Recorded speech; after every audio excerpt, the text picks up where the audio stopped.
ونبقى دائما في أولمبياد باريس. المنتخب المغربي ينهي تحضيراته استعدادا لمواجهة مصر لمنافسة على البرونزية.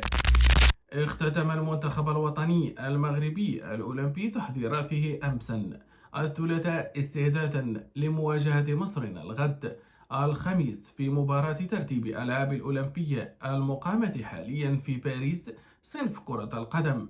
الميدالية البرونزية، وسيضع طارق سكيتشيوي آخر اللمسات على التشكيل الذي سيلعب مباراة غد أمام المنتخب مصر، علما أن بعثة المنتخب الوطني المغربي الأولمبي حلت بمدينة نانت قادمة من مارسيل، حيث انهزموا هناك أمام إسبانيا في مربع الذهبي.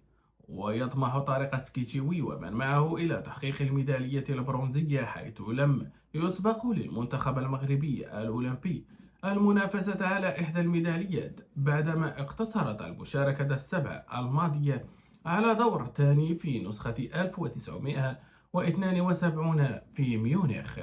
وسيواجه المنتخب الوطني المغربي نظيره المصري غدا الخميس بداية من الساعة 4 عصرا على أرضية ملعب لابوجوار بمدينة نانت الفرنسية للمنافسة على الميدالية البرونزية ضمن منافسات الألعاب الأولمبية المقامة حاليا في باريس صنف كرة القدم.